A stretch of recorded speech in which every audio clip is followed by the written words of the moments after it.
2024 Anies Presiden. 2024 Anies Presiden. Anies jadi presiden. Ingin wakil presiden. Matahari semakin tinggi, panasnya menyengat bumi, tapi kami terus berlari. Kita song-song pemimpin negeri. 2024 Anies Presiden. 2024 Anies Presiden. Anies jadi presiden. Ingin wakil presiden. terima kasih Anies Baswedan, buat Jakarta semakin nyaman. Tapi kami Mau lebih, jadikan kau Presiden RI. Presiden beri korupsi dan tak takut oligarki.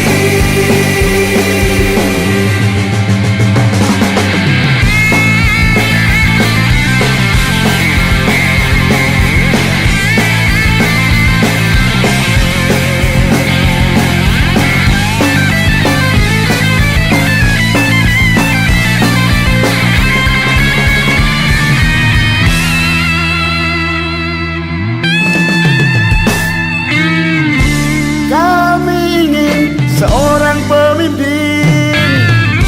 Kami butuh pemimpin yang adil. Presiden benci korupsi dan tak takut oligarki.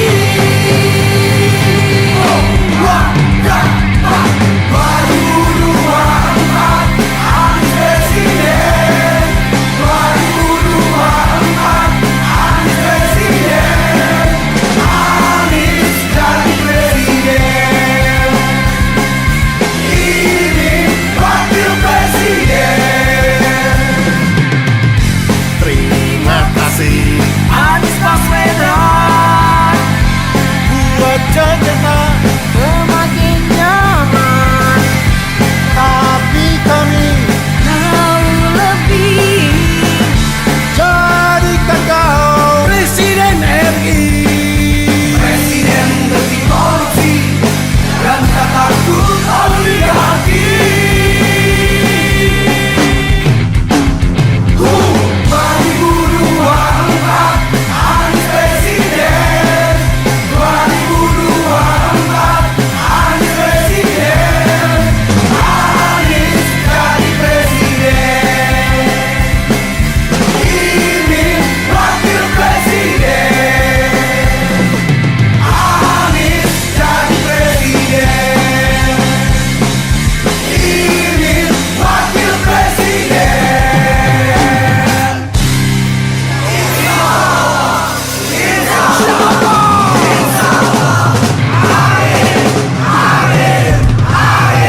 insyaallah.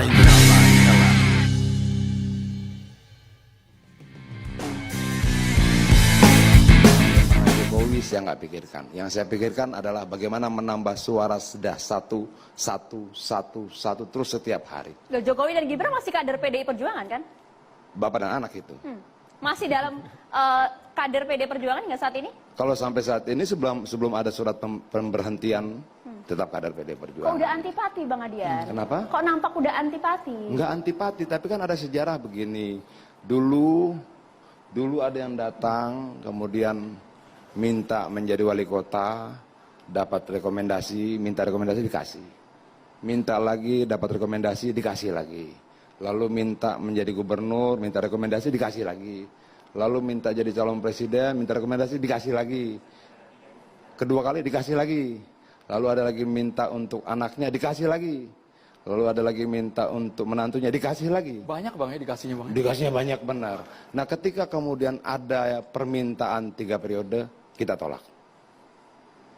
Ini masalah konstitusi, ini masalah bangsa, ini masalah rakyat yang harus kita tidak bisa setujui. Kemudian ada pihak yang marah, ya terserah mereka. Yang jelas kita bertahan untuk menjaga konstitusi. Menjaga konstitusi adalah menjaga republik ini. Menjaga konstitusi adalah menjaga bangsa dan rakyat kita. Kalau kemudian ada yang marah karena kita menolak penambahan masa jabatan 3 periode atau perpanjangan, bukan karena apa-apa, itu urusan masing-masing, tapi memang untuk menjaga konstitusi. Sederhana aja. Kalau yang sekarang, Bang Adian meyakini Pak Jokowi masih satu nafas tegak lurus bersama dengan Ganjar Pranowo. Dia pernah sampaikan pada saya pribadi, dia bilang dukung Ganjar Pranowo. Bagaimana prakteknya urusan dia. Mau saya pikirkan? Enggak. Yang saya pikirkan adalah memenangkan Ganjar dan Pak Mahfud. Itu aja. Tapi ini nadanya kalau kami dengar sekilas kok kayak kecewa banget, Bang. Kecewa? Soal adanya keputusan ini. Enggak ya, Bang? Itu interpretasi negatif subjektif itu, Bang. Saya kecewa. Kita bukan aktivis kaleng-kaleng. Kekecewaan itu sudah melekat dan perjalanan hidup kita. Itu loh. Jadi nggak akan ada persoalan. Tapi begini maksud saya. Perintah terhadap saya cuma satu. Menangkan Pak Ganjar dan Pak Mahfud. Oke, di luar itu saya tidak mau pikirkan.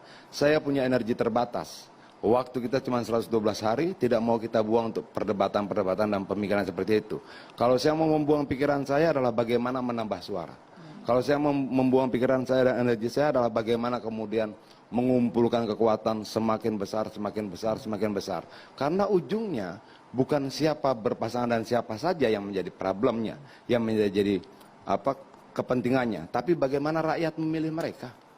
Itu, dan kita lihat sendiri dong bahwa situasi hari ini deklarasi Pak Ganjar baru dari bulan April, sementara calon yang lain sudah setahun lebih, ngejarnya cepat benar. Itu loh. Ini real, by data, by survei.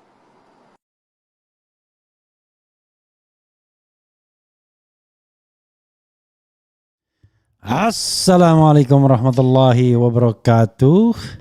Sobat RH sekalian, jumpa lagi kita di channel yang keren ini. Keren cadas. Ya sobat semuanya, ini ada berita atau perdebatan yang menarik ya, mengenai sebab retaknya hubungan Jokowi dan Megawati Soekarno Putri. Salah satunya adalah wacana 3 periode. Wacana 3 periode itu yang konon katanya bikin Jokowi ngambek karena tidak didukung oleh Megawati Soekarno Putri.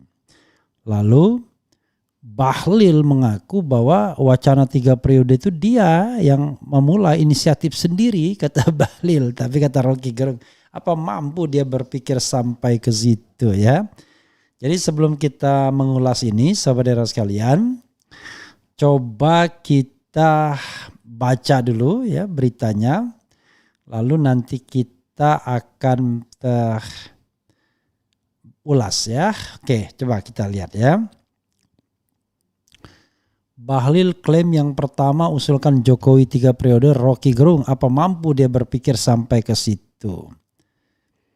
Dan Bahlil juga bukan urusannya juga ini kan, bukan menteri bidang politik, tetapi ngomong politik melulu, pilih Jokowi dan lain sebagainya. Jakarta Diswe.id, dalam deklarasi Prabowo Gibran, Bahlil Lahadalia yang merupakan Menteri Investasi Indonesia kembali menyinggung jabatan Presiden Jokowi 3 periode. Selain tentang isu 3 periode, Bahlil juga menyinggung isu penundaan pemilu. Dalam menanggapi Bahlil klaim yang pertama usulkan Jokowi 3 periode, Rocky Gerung mempertanyakan hal tersebut. Ya, apa mampu dia berpikir sampai ke situ, tanya Rocky.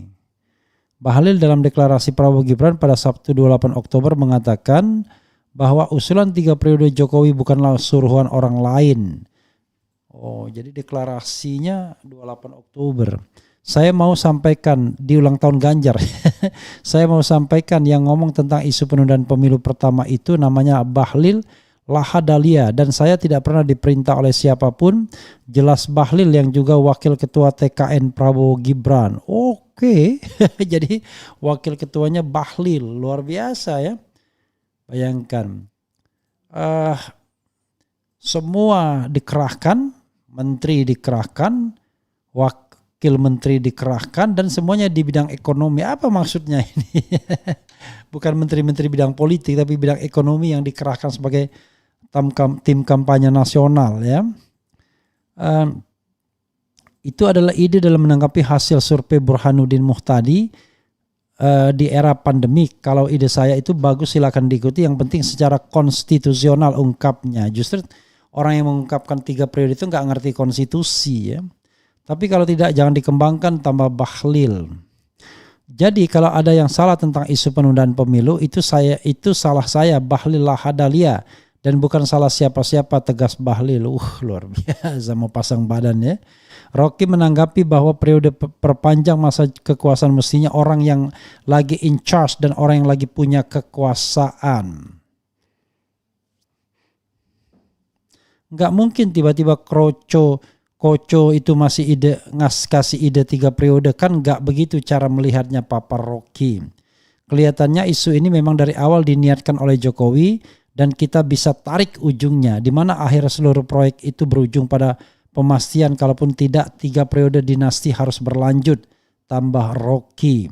Selain itu Rocky menjelaskan bahwa Jokowi ketagihan akan kekuasaan, dia telah melihat bagaimana kekuasaan menjadi wali kota, gubernur dan presiden. Semua orang merasa bahwa hanya karena Jokowi belum puas dengan masa jabatannya, maka dia berusaha cawe-cawe. Dan itu berlanjut sampai soal Gibran tambah Rocky. Jadi cawe-cawe itu cawe-cawe. Kita mesti pastikan satu hipotesis untuk mengatakan bahwa Jokowi dari awal merancang dirinya untuk jadi otoriter, untuk jadi totaliter, untuk jadi tiran. Walaupun penampilan Jokowi kerakyatan, tapi mental dan karakter otoritarian itu ada di dia, tambah Rocky. Ya, saudara sekalian, the question is siapa sesungguhnya yang menginginkan ya penundaan tersebut atau 3 periode. Tapi sebelumnya saya memberikan berita yang baik ya, bahwa dari Aziz Yanuar insya Allah besok itu Senin tanggal 30 Oktober. Oh, Senin 30 Oktober besok itu ya. Mas 30 Oktober ya. Itu akan menyambut akan ada kebebasan Munarman, Haji Munarman ya. Bebas murni dari kriminalisasi melalui instrumen penegakan hukum terorisme. Dan kita tahu bahwa 4 tahun itu putusan PN, kemudian 4 tahun putusan PT, dan di Mahkamah Agung 3 tahun ya. Mudah-mudahan orang yang menghukum Munarman ini mendapatkan balasannya ya. Kalau ternyata Munarman tidak bersalah ya. Jadi dan dia sudah jalani 2,5 tahun ya, lebih dari 2/3 saya kira. Dan kemudian besok itu bebas murni. Jadi dia nggak mau bebas bebas bersyarat bikin ribet.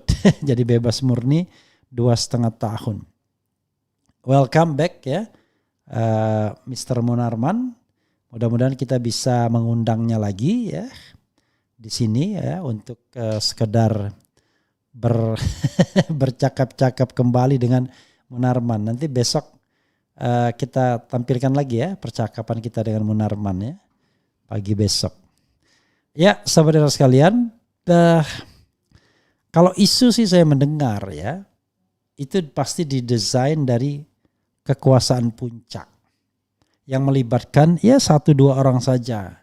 Tetapi yang jelas di situ ada percakapan yang melibatkan Presiden Jokowi sendiri untuk 3 periode tersebut. Nah, ketika isu untuk perpanjangan atau 3 periode tersebut sudah diinginkan oleh Presiden Jokowi, maka kemudian orang seperti Bahlil, termasuk Muhaimin dulu ya, termasuk juga Erlangga Hartarto kalau tidak salah, itu menjadi messenger, pengirim pesan, termasuk Luhut Binsar Panjaitan ya. Luhut Binsar Panjaitan saya kira bukan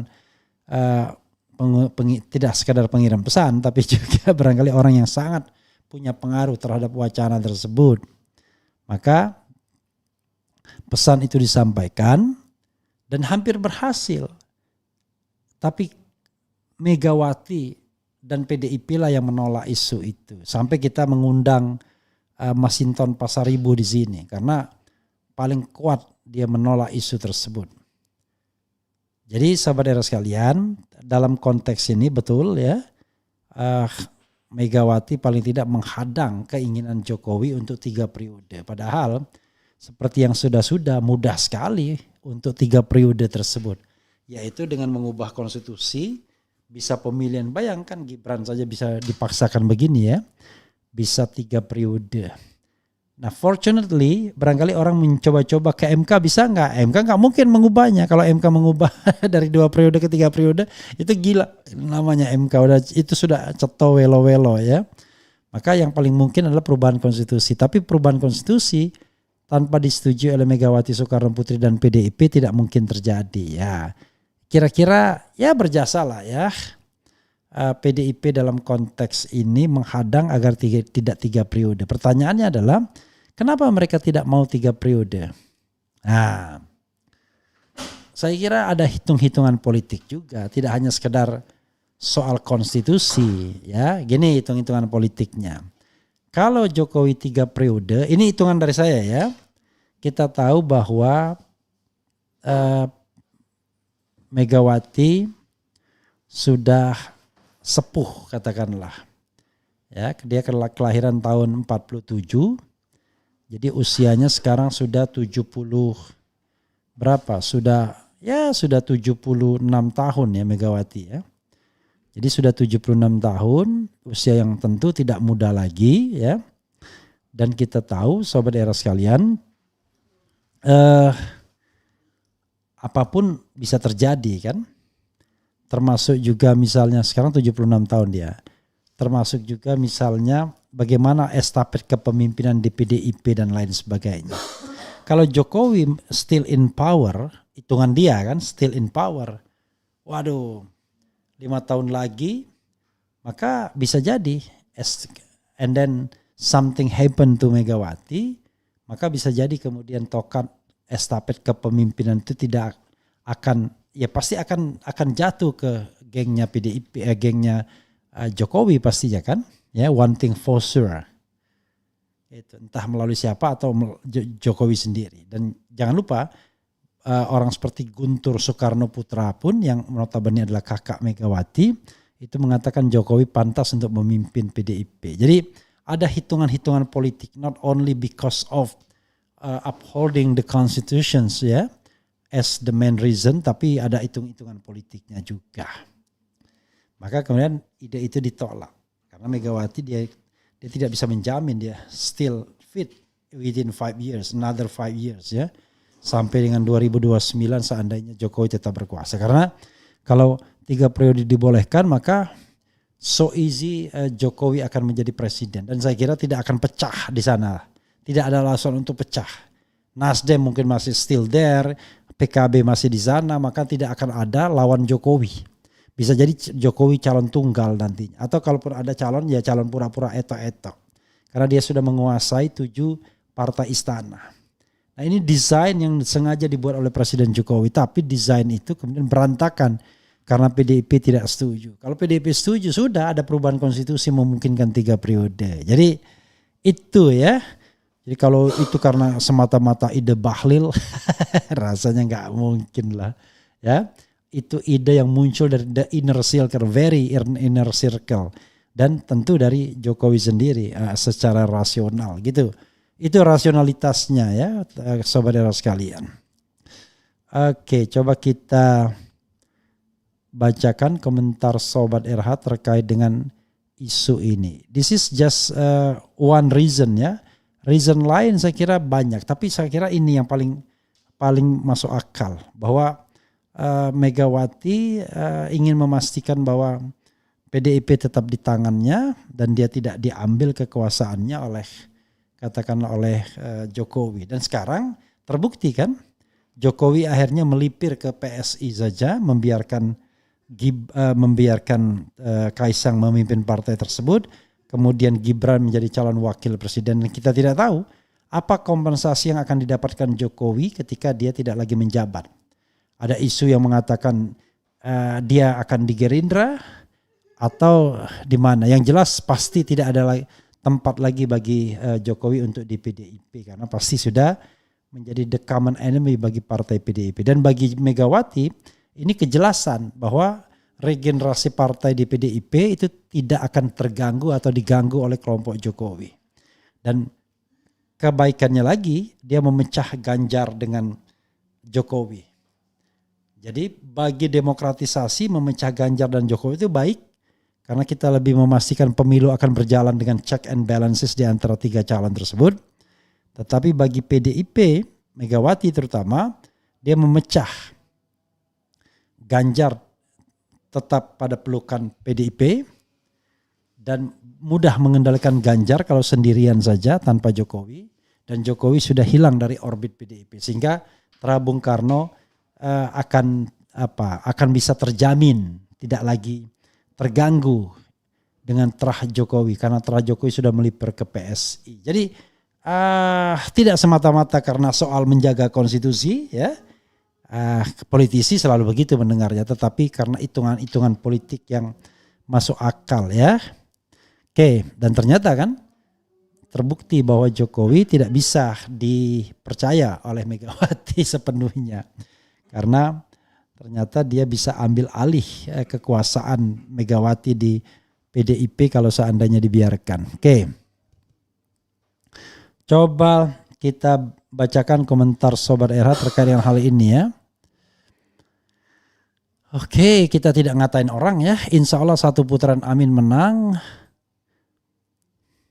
Kemudian Bahlil mata penyihir sangat menakutkan. Apa iya? Kemudian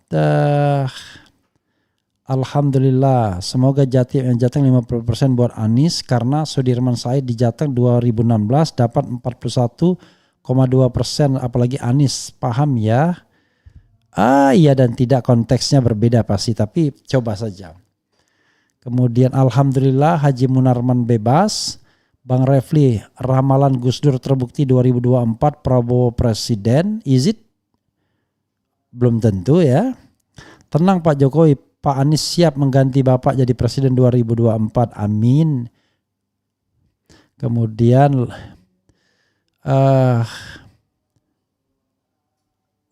kalau Anies 3 periode cocok bila perlu selamanya, nggak bisa begitu juga ya.